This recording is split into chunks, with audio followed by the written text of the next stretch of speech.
փետրվարի 10-ին անցկացվեց State and Business Bridge միջոցառումը, որի շրջանակում պետական կառույցների ներկայացուցիչները, ՀՏԶՄ հասարակական կազմակերպության եւ Հայաստանում Ամերիկայի առևտրի պալատ հասարակական կազմակերպության ներկայացուցիչները քննարկեցին վերջերս ներդրված աշխատանքային պայմանագրի թվայնացման եւ առողջության ապահովագրության համակարգերի ընթացիկ կարգավորումները։ Սերգեյ Մուրադյանը ընդգծեց, որ ընդհանուր ապահովագրության համակարգի ներդրումը աննախադեպ քայլ է։ Այս պահի դրությամբ ապահովագրության համակարգը ունի 1,593,000 շահառու։ Գրանցվել է շուրջ 360,000 ապահովագրության դեպք, որից 45%-ը 65+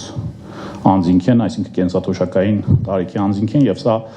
շատ կարևոր է մեզ համար, քանի որ մենք հասկանում ենք, որ համակարգից առաջնահերթ եւ նաեւ պետական ֆինանսավորմամբ օգտվում են այն անձինք, ում եկամուտները ավելի նվազեն, քան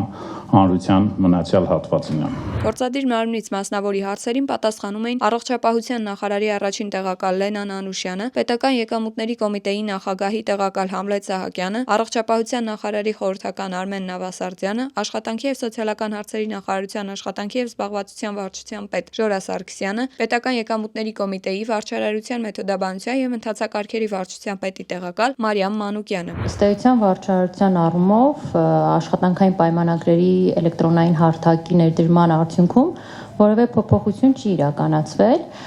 եւ ըստ էության, եթե անձը ընդունվել է աշխատանքի, ստացվում է նաեւ կնքվել է պայմանագիր։ Հետևաբար,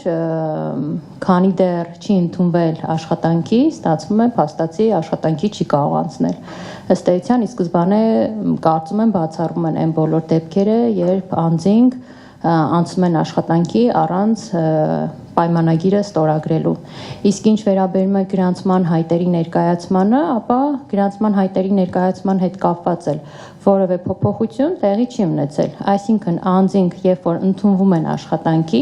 այդ հիմքով էլ հենց ներկայացվում է նոր աշխատողի գրանցման հայտը։ Ներկաները քննարկման երկրորդ հատվածում անդրադարձան առողջապահության ապահովագրությանը։ Առողջապահության նախարարի առաջին տեղակալ Լենան Անուշյանը ներկայացրեց ներկայումս գործող ընթացակարգը։ Ծառայությունները ստանալու հիմնական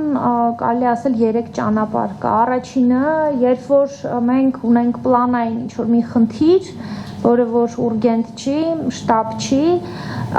դիմում ենք պոլիկլինիկամ կամ առողջության առաջնային պահպանման օղակ ամբուլատորիա։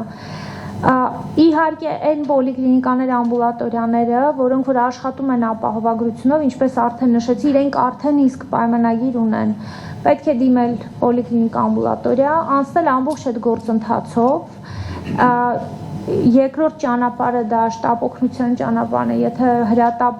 դեպք կա, ապա շտապ օգնության կանչով, եւ երրորդը, երբ որ արդեն այցելում է անձը իրավոտով անհետաձգելի է կամ պոլիկլինիկան չի աշխատում, emergency անհետաձգելի այդ հիվանդանոցային ծառայությանն է դիմում։ Միջոցառումը համագործակցային բաց հարթակ էր, որի ընթացքում հանրային ոլորտի ներկայացուցիչները հնարավորություն ունեցան եւս մեկ անգամ ներկայացնել կատարված փոփոխությունները, իսկ մասնավոր ոլորտը ստացավ իր հարցերի պատասխանները։